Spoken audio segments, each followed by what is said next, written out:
त्यागाते समान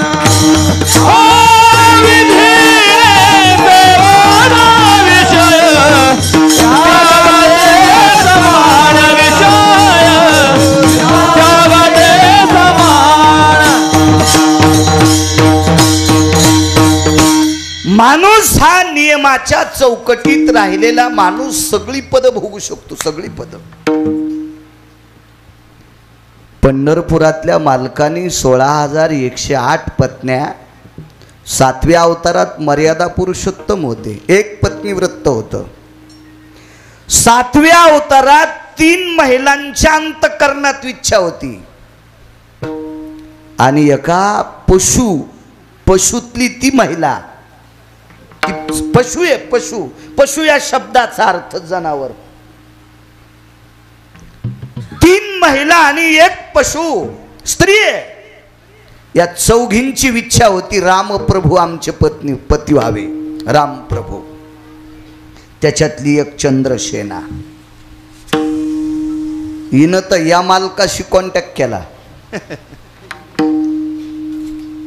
रामप्रभू पती भेटावे म्हणून संन्याशाचे पाय धरले.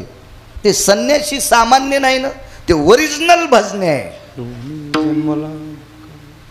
वैष्णवा माझी अतिश्रेष्ठ, हनुमंत मनावया कनिष्ठ, ऐसा पापिष्ट कोण आहे. वैष्णवा माझी अतिश्रेष्ठ, ओरिजिनल वारकरी आणि संन्यासी ब्रह्मचारी. या संन्याशाचे पाय धरले. पंढरपुरातल्या मालकांनी सांगितलं नाही करतायत तिच्याशी लग्न, नाही करतायत, पुढं करीन. आणि याच आई साहेब मागच्या जन्मात इच्छा प्रगट करणारी बाई सामान्य नव्हती ती बुवा. ह्या बाईच्या कृपेमुळे पंढरपुरातला मालक वाचला 7व्या अवतारात. वाचत नव्हतं, ते नव्हतं वाचत.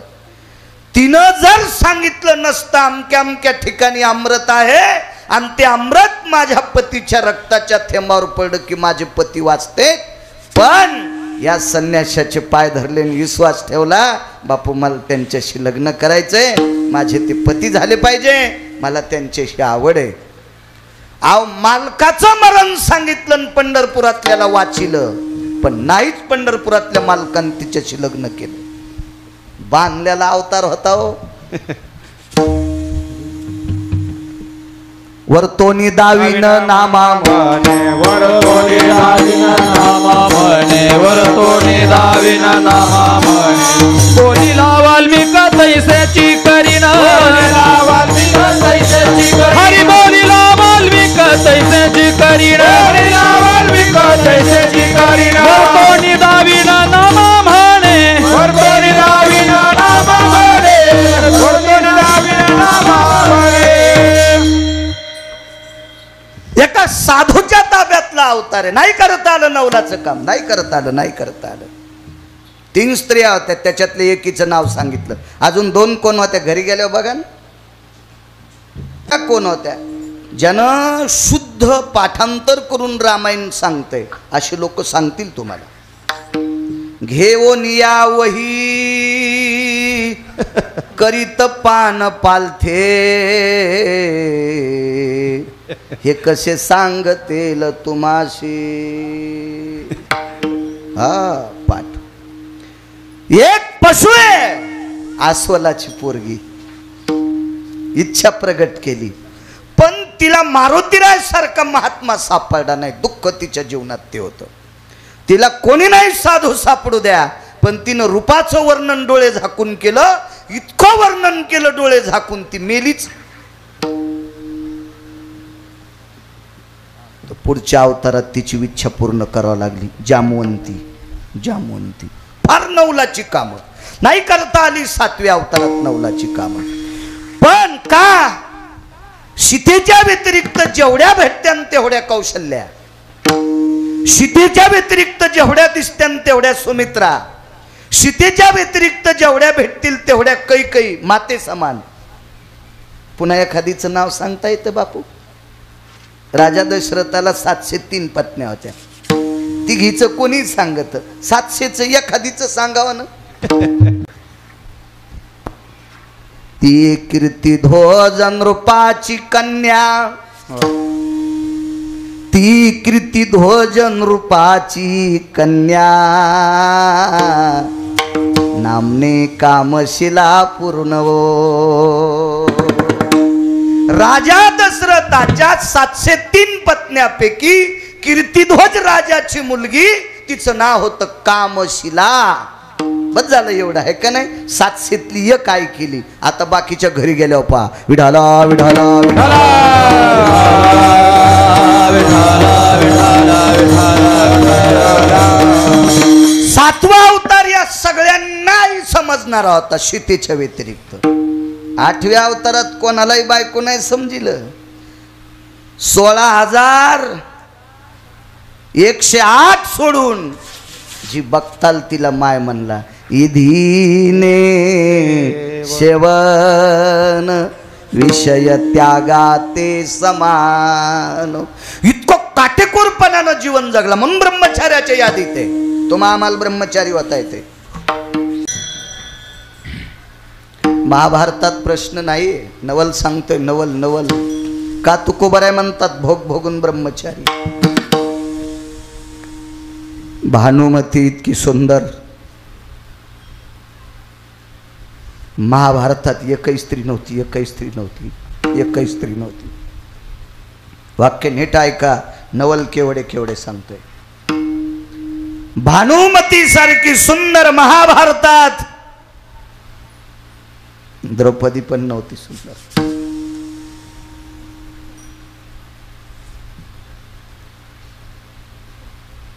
भानुमतीचं जीवन खोटं. तिला पती क्लिंबे प्राप्त झाला. क्लिंबे या शब्दाचा अर्थ नपुसक.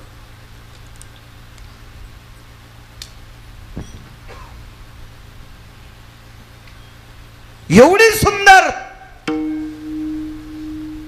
तिच्याकडे बघत असताना ती जर कधी समोरून आली, ती कधी जर समोरून आली तर या भारतातला 1 नंबरचा सिंह ज्या माईनं आपल्याला सांभाळलंय ती एका कोळ्याची पत्नी होती. ती दिसल्याबरोबर त्या माईची आठवण करीत होता. माईची आठवण करीत होता. माईची आठवण. कल्याण नावाचं मासिक होतं.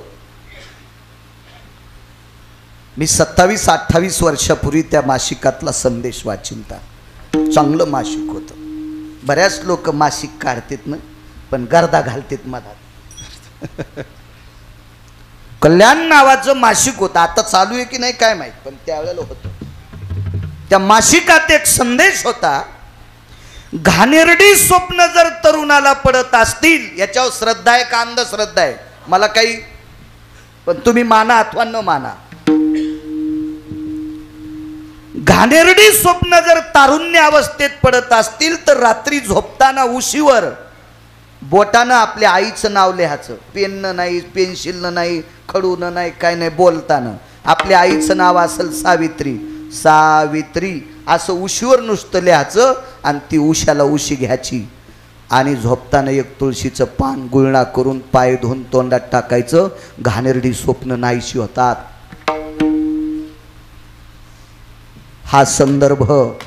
हा संदर्भ भारतातल्या 1 नंबरच्या सिंहाने कर्णाने अंतकरणात घेतला असेल. भानुमती सारखी सुंदर स्त्री महाभारतात कोणती नाही. आणि तिच्याकडे बघितल्याच्या नंतर आपल्याला कळतंय ती क्लिंबे पतीची पत्नी आहे. पण मी पुरुषार्थी आहे, पण नकोय, आपण वृषालीचा पती आहे. हिच्याकडे वासनात्मक दृष्टीनं पाहू नये म्हणून भानुमती दिसली की कर्णाच्या तोंडात त्या सांभाळणाऱ्या माईचं नाव येत होतं. कर्णाला माहीत नव्हतं मी कोणती पुत्र आहे. हे नंतर कळालं. हे पंढरपुरातल्या मालकांना दाखवून दिलं ही तुझी आई आहे. पण अगोदर तर माशा पकडणाऱ्या व्यक्तीची पत्नी तिनं सांभाळ केला. तिचं स्मरण करायचा. तर भगवंताकडे एका चारवाकाचा प्रश्न आहे. 3 श्लोक आले एका पुराणात. ते श्लोक नंतर घरी गेल्यावर वाचा. बरेच लोक म्हणते ते कशातला असेल. अरे सुंबळ्या वाची जाईन तू वाची जाईन. एक भेटला मला महाराज, एक कशातला असते. म्हणलं तू जिथ रोग तोंड पुरत आहे का तिथलाच पाला खात जाय. शेळीनं पांदीला चराव येलं खावा. शेळीनं उठाच्या आणि हत्तीच्या नादी लागू नये. ते कुठल्या फांद्या ओढीतं ना. शेपुर्डी म्हणली मी उठासारखंच खाईन, मेली उपासानच. मला एक कळतंय, दुसऱ्याचे धुणे धुत बसण्यापेक्षा आपले कपडे कुठं मळालेत ते धुवा. जे माणसं दुसऱ्याची धुणे धुण्यात जास्त नादी लागतात का, त्याला कालांतरानं बायकोच्या साड्या धुवाची येळी येते. विठाला विठाला.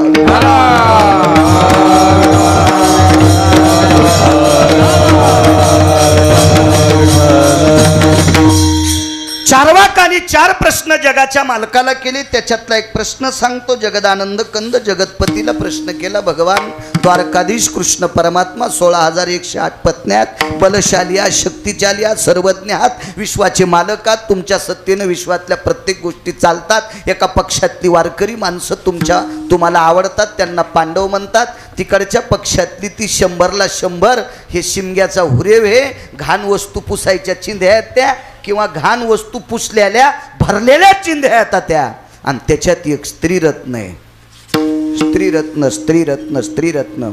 उद्या 15 तारखेपासून स्त्री शक्तीचा जागर, स्त्री शक्तीचा जागर, स्त्री शक्तीचा उदो उदो शारदीय नवरात्री महोत्सव सुरू होईल. आणि चारवाकानं केलेला प्रश्न भगवंताच्या लक्षात आलं. आणि भगवंतानं सांगितलं नको रे नको रे नको रे. तिच्या जीवनात जरी किलिंबपती भेटला असेल, पण मी 16,108 स्त्रिया ज्या मला पतिरूपात मानतात, मी त्यांचा पती आहे. आणि ती ती ती ती ती मला बापाच्या रूपात मानती. भानुमती महाभारतात 1 नंबरची सुंदर स्त्री, पण तिच्या जीवनात थोडंसं दुःख प्राप्त झालं. ती किलिंब्याची पत्नी होती. का? कारण भगवान श्रीकृष्ण परमात्मा हा द्रौपदीचा भाऊ आहे. भाऊ आहे भाऊ आहे भाऊ आहे. आणि एके दिवशी द्रौपदी आणि भानुमती एका देवतेच्या दर्शनाला जात असताना चलताना द्रौपदीच्या मुखारविंदातून कृष्ण कृष्ण नाव, तर तिनं सांगितलं तो जगदानंद कंदपती आहे. तर द्रौपदीनं सांगितलं तो विश्वाचा जरी मालक असेल तर माझा भाऊ आहे. तर भानुमतीनं त्या दिवशी मुखारविंदातून टाकलं, तुमचा जर भाऊ असेल जाऊबाई, तुमचा जर भाऊ असेल द्वारकेचा मालक जाऊबाई, तर मला पित्या समान मानते. आणि ही वृत्ती पुढच्याचं मनोगत लक्षात घेऊन तिला मुलगी म्हणून पाहणारा जगाचा मालक आहे. या 16,108 सोडून दिल्या. इतक्या तत्वात जीवन जगणारा म्हणून भोग भोगोनी ब्रह्मचारी विढाला विढाला.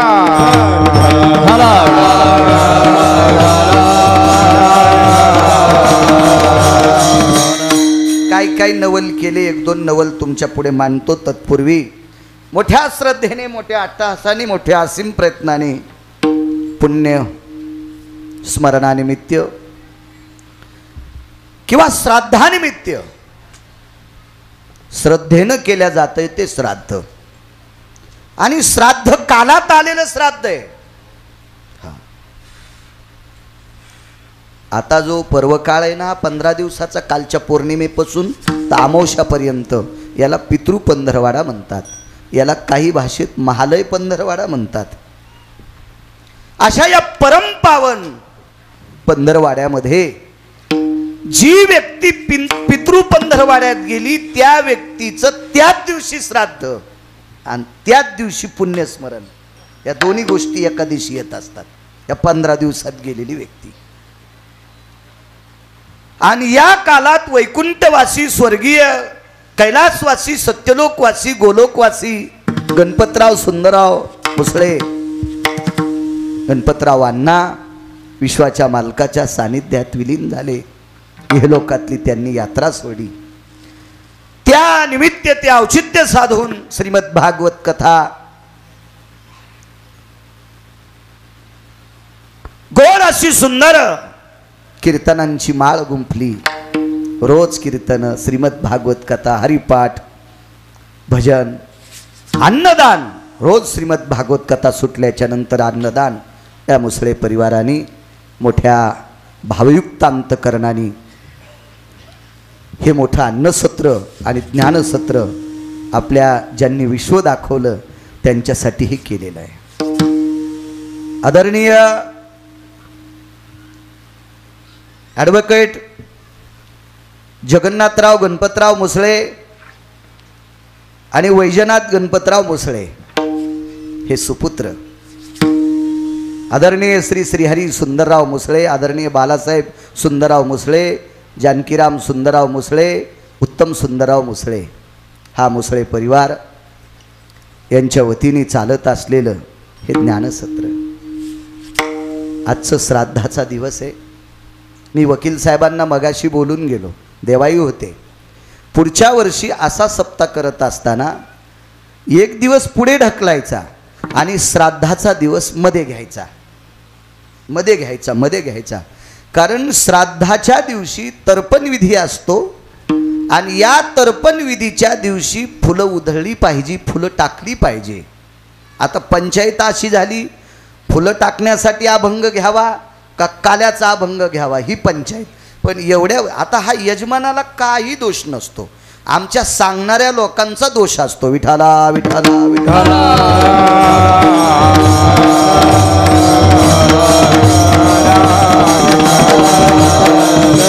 आणि शेवटी अर्ध्या मिनिटाची तिळांजुळी आदरांजली म्हणून आपण देवा फुलं टाकूच त्यांच्यावर, म्हणजे कालाही करू आणि फुलंही टाकू. विठाला विठाला विठाला. मोठ्या श्रद्धेने मोठ्या अट्टहासाने परम अधिष्ठान विश्वातलं वारकरी संप्रदायातलं एक नाविन्य युगानुयुगी कार्यरत असलेलं रत्न सद्गुरु पूजनीय पवित्रान पूज्य विन्यास सकलाम सृष्टी त्वज्जायते असा 19 संन्याशापैकी एक नंबरचा संन्यासी, अधिष्ठान दक्षिणमुखी हनुमान मंदिर अशा मारुतीरायाच्या दरबारात एवढा मोठा उत्सव तुम्ही मोठ्या आदरानं करता, तुम्हाला धन्यवाद.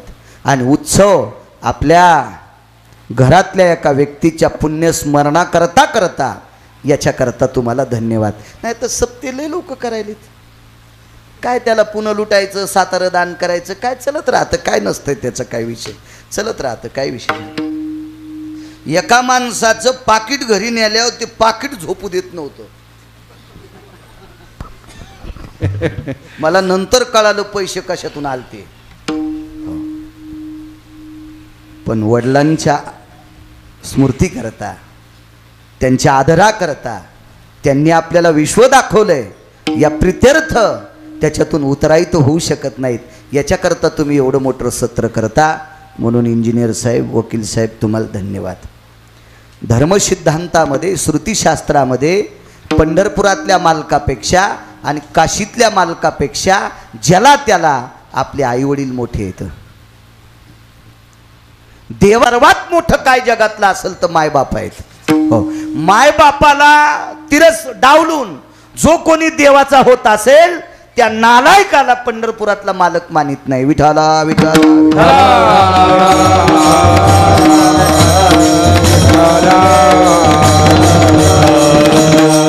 त्या पुण्यस्मरणानिमित्त अखंड हरिनाम सप्ताह आहे. पुनश्च धन्यवाद. आपल्या पूर्वजांच्या उद्धाराकरता श्रीमद भागवतातला दशम स्कंद अत्यंत लाभदायक.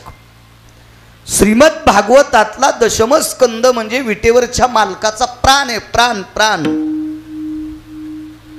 तसं अख्खं भागवतच मला वाटतं हा दशम स्कंद प्राण, म्हणून प्राणची कीर्तन काराचा मेवा कविवर संताचा जनुबोधाचा स्वयंप्रभेचा.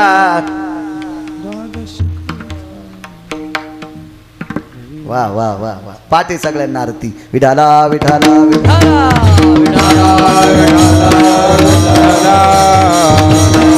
एखाद्या वेळेस ही जरी नाही पाठ केली तर चलते, पण ती पाठ असावा. ती भागवताची ओरिजिनल आरती, पण बऱ्यापैकी ती लोकांना पाठ नाही, घेत नाहीत. विठाला विठाला विठाला.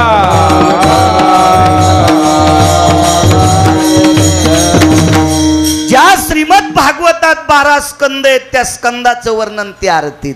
विठ्ठल स्कंदवदे 12 नवमहा संपविला सारा. नारद कथा साधू श्रवणी परीक्षिती लवला सुख चरणी क्या बात आहे, वा वा. ही ओरिजिनल भागवताची आरती. Original original original. काय होतं माहितीये का, माझं मत आहे भुसकट सांभाळा, पण त्याच्या ज्वारी असली तर सांभाळा. मात्र सांभाळा, पण कुंटल भर मातीन छटाक भर सोयाबीन कशाला बेजार होता. 75 किलो सोयाबीन आणि 25 किलो माती असेल तर शहाण्याबाईनं चाळणीत धुवा, है का नाही. पण नुसतं फलकट नाही सांभाळायचं, मग बाकी काही म्हणा, पण ओरिजिनल म्हणल्यावर ते म्हणा विठाला विठाला.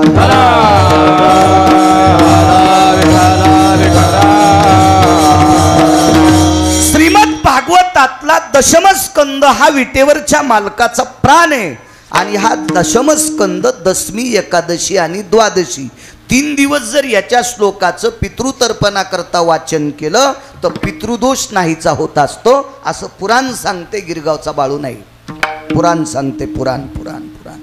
आणि वडिलांच्या पुण्यस्मरणानिमित्त श्रीमद भागवत कथा लावली. पुनश्च वकील साहेब, इंजिनियर साहेब, तुम्हाला धन्यवाद. वा. मला तुमच्या वतीने, यजमानांच्या वतीने सुमित संपर्क करत होता. सारखा सारखा फोन करायचा, 4-8 दिवसाला तो तारखेची आठवण करून द्यायचा. मी त्याला म्हणायचं, मी 20 वर्षात आत्तापर्यंत कोणाची तारीख टाळली नाही. मोबाईलच का लहान वापरतात, तुम्हाला पत्रिका टाकता येत नाही. म्हणजे तुला गरज काय, मी तारीखच सोडित नाही ना, तू का ताण घे. तू मला नाही पत्रिका आली तरी मी तिथं हजर होतो, तू काय काळजी करू नकोस म्हणलं सुमित. त्यानं तारीख घेतली, त्यालाही धन्यवाद. आजच्या कार्यक्रमाच्या निमित्त मृदंगाचार्य हरिभक्तीपरायण आमचे भरत महाराज आहेत. महाराज तुम्हाला प्रणाम. हरिभक्तीपरायण श्याम महाराज तुम्हाला सुद्धा प्रणाम आहे. गायनाचार्य हनुमंत महाराज आहेत. उत्तरेश्वर बापू आहेत. त्यांच्या बाजूचे योगेश महाराज आहेत. बाळू महाराज आमचेच नावकरी. हरिभक्तीपरायण सुखदेव महाराज आहेत. शिवाजी महाराज आहेत.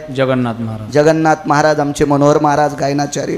गाणं आदी करून दोन्ही चोपदार, पाठीमागचे चोपदार भालदार आणि संस्थेचे विद्यार्थी. मस्तक माझा पायावरी या वारकरी संतांच्या विठाला विठाला.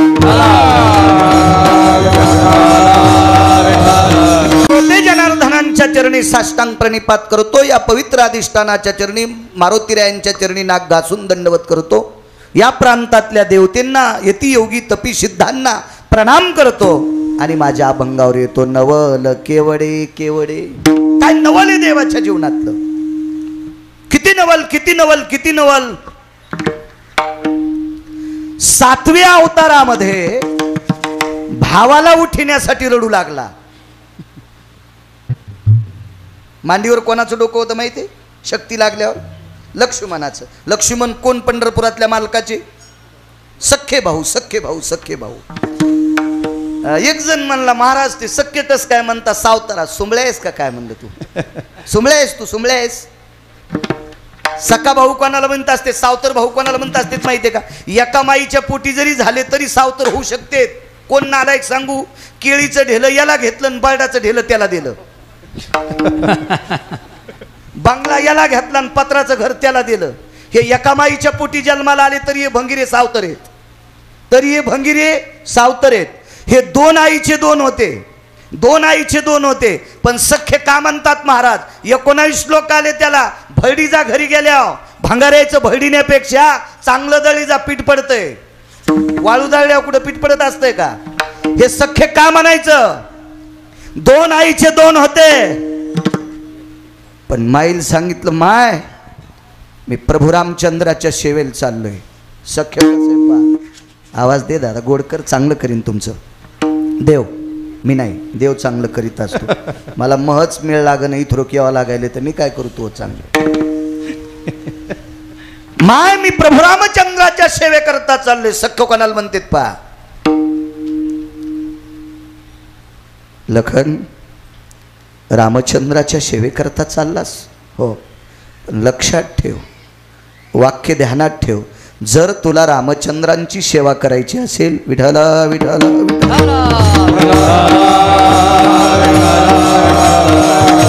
जर तुला रामचंद्रांची सेवा करायची असेल तर माझा एक शब्द लक्षात ठेव. कुठला? रामचंद्रांची सेवा करत असताना स्वप्नात पण पाप नाही आलं पाहिजे. पोरगं कोणाचं होतं? सुमित्रेचं. राम कोणाचे? कौशल्येचे. नात्यानं सावत्र होते. सखा ऐका पुढे आता. लक्ष्मणजीला सांगितलं रामाची सेवा करत असताना स्वप्नात पाप येता कामा नये.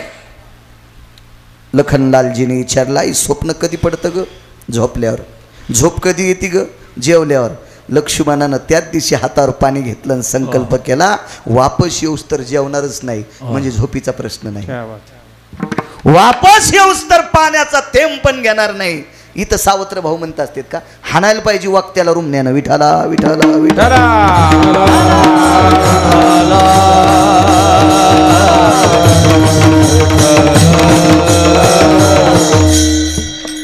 चौतीस मुद्द्यापैकी अजून एक मुद्दा सांगतो. एक सांगितला, दुसरा आहे का?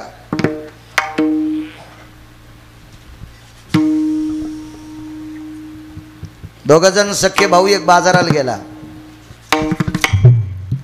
घरी थांबलेल्या भावानं सांगितलं, दादा गाजर घेऊन ये रे. गाजर घेऊन ये, गाजर घेऊन ये, गाजर घेऊन ये. तर आपल्या दादानं आपल्याला गाजर सांगितले, ते गोड आहेत की नाही कळण्यासाठी बाजारात दोन खाऊन पाहिले. कोणी माहिती आहे? सख्या भावानं बाजारातच दोन खाऊन पाहिले, गोड आहेत का नाही म्हणून. सज्जनांनो, प्रभू रामचंद्र 14 वर्षे 27 दिवस फळं खाल्ले. ते फळं आणून दिले लक्ष्मणानं. आणून लक्ष्मणानं दिले. लक्ष्मणानं दिले. लक्ष्मण फळं तोडीत होते. फळं आणल्यावर धूत होते. शक्यतो धुवाची गरज नव्हती, त्याच्यावर फवारीत नव्हते ना. तरी पण धुवून खात जा. जाऊ द्या, धुतलं पाहिजे. धूत होते. काही फळं सोलायची असतात, ती सोलून देत होते. काही फळं चिरायची असतात, ती चिरून देत होते. काय वापरीत असतील ते देव जाणे तिथं. पण सोलून चिरून धुवून लक्ष्मणजी फळं देत होते. इथपर्यंत फळाकडे पाहत होते. प्रभू रामचंद्र सीताई साहेब खाताना मात्र त्यांच्याकडे पाठ करीत होते. त्यांच्याकडे बघत नव्हते. सख्खे पण किती गोडे लक्षात ठेवा. त्यांच्याकडे पाहत नव्हते. तर एके दिवशी सीताई साहेबानं रामप्रभूला प्रश्न केला, लक्ष्मण भाऊजी फळं आणतेत, फळं धुतेत, फळं सोलतेत, फळं कापतेत, फळं आपल्याला वाढतेत, पण आपण जेवताना आपल्याकडे पाठ करतेत, कारण काय? प्रभू रामचंद्रानं विचारलं, सीते हा प्रश्न मला विचारू नकोस, माझी विचारण्याची ताकद माझ्यात नाही. सीताई साहेब म्हणल्या, मी विचारते, तू पण विचारू नकोस. नाही पण मला विचारायचं म्हणे. एकांतात सीताई साहेब एका झाडाखाली बसल्या. प्रभू रामचंद्र बाजूला आहेत. देवानं आपलं झोपीचं नाटक केलं. दगड उशाला घेतला. प्रभू झोपलेले आहेत. लक्ष्मण झोपतही नव्हते. त्यांना स्वप्नात सुद्धा रामाविषयी पाप येऊ द्यायचं नव्हतं. बाजूलाच उभे होते. आणि सीताई साहेबांनी सहज प्रश्न केला, भाऊजी काय वहिनी साहेब, काय वहिनी साहेब, काय भाऊजी तुम्ही फळं आणता, तोडता तुम्ही, सोलता तुम्ही, कापता तुम्ही, वाढता तुम्ही, आणि आम्ही फळं खात असताना आमच्याकडे पाठ करता, कारण काय?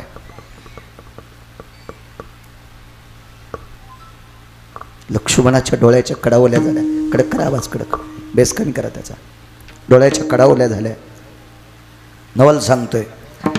आणि सीताई साहेबाला सांगितलं, वहिनी साहेब फळं तोडताना खाण्याची वासना होत नाही, फळं धुताना खाण्याची वासना होत नाही, फळं सोलताना खाण्याची वासना होत नाही, तुम्हाला वाढताना खाण्याची वासना होत नाही, पण आधा कदा तुम्ही फळं खाताना जर माझ्या अंतकरणात खाण्याची वासना झाली तर त्या वासनेमुळे तुमचं पोट दुखेल, आणि ते पोटही तुमचं दुखू नये याच्याकरता तुम्ही खाताना तुमच्याकडे पाठ करतो. पुराण सांगते, सीताई साहेबांनी 3 दिवस फळं नाही खाल्ली, विधेय स्थितीत पडल्या.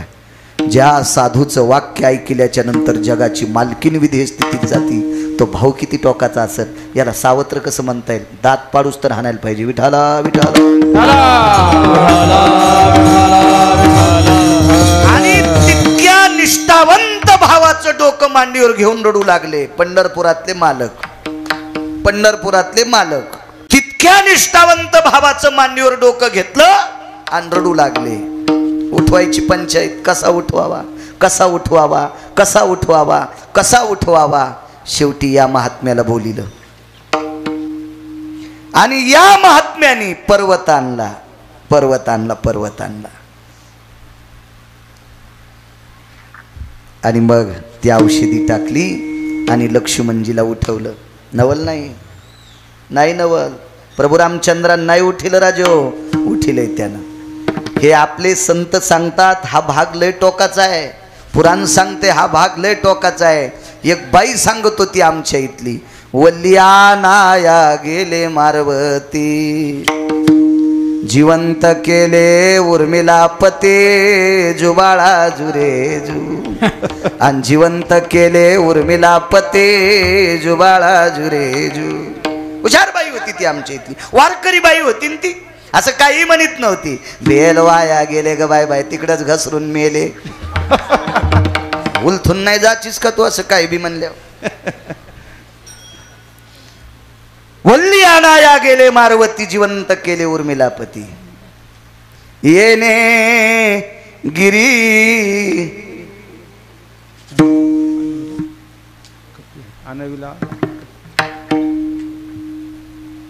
हा पुन्हा पुन्हा म्हणू विठाला विठाला विठाला. माझं एक मत आहे यठण घालून जर आवत आणायचा कटाळा येत असेल तर नका आणू पण यठण घालून दिल्यावर आवत आणलं पाहिजे. विठाला विठाला विठाला.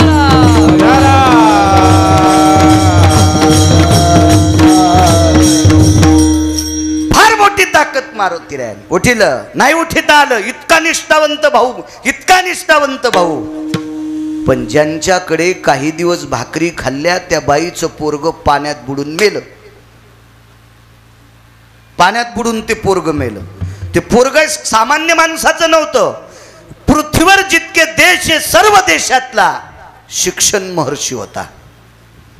त्या शिक्षण महर्षीचं नाव होतं महर्षी सांदीपनी. आणि या सांदीपनींच्या धर्मपत्नीनं जाता जाता सांगितलं कृष्णा काहीच गुरुदक्षिणा नको रे. मग आई साहेब रडता का तुझ्यात पोरग पाहत होते. मग आता मी गेल्यावर कोणात पाहता त्याचीच तर पंचायत आहे ना रे. मग भगवंताच्या लक्षात आलं बाई मागत नाही आणि दिल्याशिवाय आता ऐकत नाही. मग मुलगा मेल्याचं दुःख बाई विसरून गेल्या सांदीपनींच्या पत्नी. कोणामुळं कृष्णात स्वतःचा मुलगा पाहत होत्या. पंढरपुरातल्या मालकात स्वतःचा मुलगा पाहत होत्या. पण आता तू आश्रम सोडून गेल्या मी कोणात बघू. नाईलानं जगाच्या मालकाला गुरुपुत्र उठवावा लागला. 7व्या अवतारात भाऊ इतका निष्ठावंत होता त्या भावाला उठण्यासाठी ह्या मालकाला बोलावं लागलं. स्वतःला नाही उठीत आलं. आणि 8व्या अवतारात गुरुपुत्र उठीत असताना कोणालाच बलिलं नाही. म्हणून मालक म्हणतात नवल केवळे केवळे नवल केवळे केवळे नवल केवळे केवळे नवल केवळे केवळे नकळे कान्होबाचे कोडे नकळे कान्होबाचे कोडे नकले कान्होबाचे कोडे नकले कान्होबाचे कोडे नकले कान्होबाचे कोडे नकले कान्होबा. नवल केवळे केवळे नवल केवळे केवळे नवल केवळे केवळे नवल केवळे केवळे नवल केवळे केवळे नवल केवळे केवळे नवल केवळे केवळे नवल केवळे केवळे नकळे कान्होबाचे कोडे नकळे कान्होबाचे कोडे नकळे कान्होबाचे कोडे कान्होबाचे कोडे नवल केवळे केवळे नवल केवळे केवळे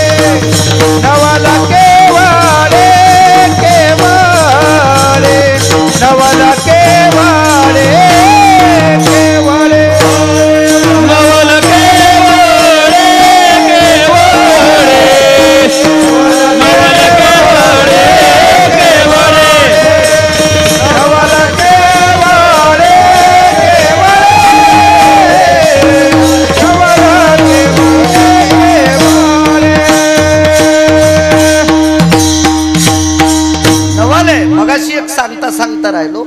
एक जणानं मला वाटतं या 1-2 महिन्यात एके दिवशी बोलून गेलतो की भानुमतीला जगाचा मालक मुलगी म्हणत होता आणि ही बाप म्हणत होती. एक शंका आली त्या माणसं, विद्वान माणूस होता, चांगला माणूस होता, वयस्कर माणूस होता. आणि त्या व्यक्तीने विचारलं, महाराज मला असं वाटतं की देवानं तिला मुलगी का मानावं. त्याचं कारण सांगतोय. मोठी भाऊजाई आई समान आणि मोठ्या भावाला लहाण्याची बायको मुली समान. मोठ्या भावाला लहाण्याची बायको मुली समान आणि लहान्या भावाला मोठ्याची बायको आई समान. सज्जनांनो, हिच्या नवऱ्याच्या नालायकपणामुळं ब्रह्मांडाच्या मालकाला 7व्या अवतारातला जो भाऊ होता तो शेष होता. आणि हा शेष या सुंदर स्त्रीच्या पतीच्या नालायकामुळं शेषाला भोग सृष्टीतला स्वीकारावा लागला. म्हणून जगाच्या मालकाच्या लक्षात होतं, पाताळातून शेष आला तो कवणाचे गेही गाला. हा पुरावा आहे. याच्याकरता जगाच्या मालकानं तिला मुलीच्या तत्वात मानलं होतं. कधी कधी पुराण इचकी जा, गबाळायचं भांगारायचं इच केल्यावर काय भेटते तुम्हाला, पुराण इचकी जा, आपलं बुद्धी प्रज्वलित होत असते. विठाला विठा हे नवलाचं काम आहे. नाही उठू शकले 7व्या अवतारात स्वतंत्र, मालकाची कृपा झाली. पुन्हा एक प्रसंग आहे का, 7व्या अवतारात एक महाराजाला जेवायला बोलिलं. काय पक्वान्न केले असतील जेवायला, तळिल्या वरिल्या एकच पक्वान. काय समर्थाच्या घरचं जेवण, देवाच्या घरचं जेवण म्हणलं काय कमी आहे तिथं. ह्या पक्वान्नाची पक्वान्नच. आता पितृपंधरवाडा आहे, 14 पदार्थ असतात. आपल्या पोरायनं चांगल्या प्रॉपर्ट्या सांभाळावा म्हणून सुनायला सांगतो. जिच्या घरी पक्ष असेल तिनं 14 पदार्थ श्रद्धेनं करी जा. जितका पांडुरंग आपल्याला प्रिय आहे, जितका काशीतला मालक आपल्याला प्रिय आहे, तितकीच पक्ष तिथी पितृतिथी तितकी प्रिय आहे. ज्या दिवशी आपल्या सासऱ्यांचं श्राद्ध असेल त्या दिवशी 14 पदार्थ नियमानं करत जा, नियमानं. तर त्या कुळातल्या लेकरावर पितृदोष पडत नसतो. अंधश्रद्धा नाही सांगत, श्रद्धा सांगतोय. मग त्या कुळातली लेकरं त्या कुळाचा झेंडा गोडच्या ठिकाणी लावत असतात. आदर करत जा आपल्या लोकावर, आपल्या पितृलोकावर. ज्यांचे जिवंत आहेत त्यांनी जिवंतपणे आदर करत जा. आणि मेल्याच्या नंतर सेवा घडत नाही याच्याकरता पितरांच्या विषयी आदर ठेवत जा, आदर ठेवत जा. 14 पदार्थ केली पाहिजे. पितराच्या दिवशी गडबड नाही केली पाहिजे. खीर कुठली पाहिजे पितराच्या दिवशी, इतक्या हुशार काही पांढऱ्या भातातच साखर टाकत्यानं हीच झाली खीर. त्याच्यावर 2-3 वर्षाला मला युक्तीबाई म्हणली, महाराज गावखरी गव्हाचं ढेलं होतं, 2 एकर पट्टीत असे गहू होत होते, ते गव्हाचं ढेलच राहिलं नाही. म्हणलं काय केलं, बब्याने इकलं. सासऱ्याला खीर म्हणली तांदळाचीच करीत होते, याच्यामुळेच इकलं. सासऱ्यानं वरून सांगितलं, आहा कटा त्याचे करीती पितर, वंशी दुराचारी पुत्र झाला. मालकांचं वाक्य, भंगिऱ्यांचं नाही. विठाला विठाला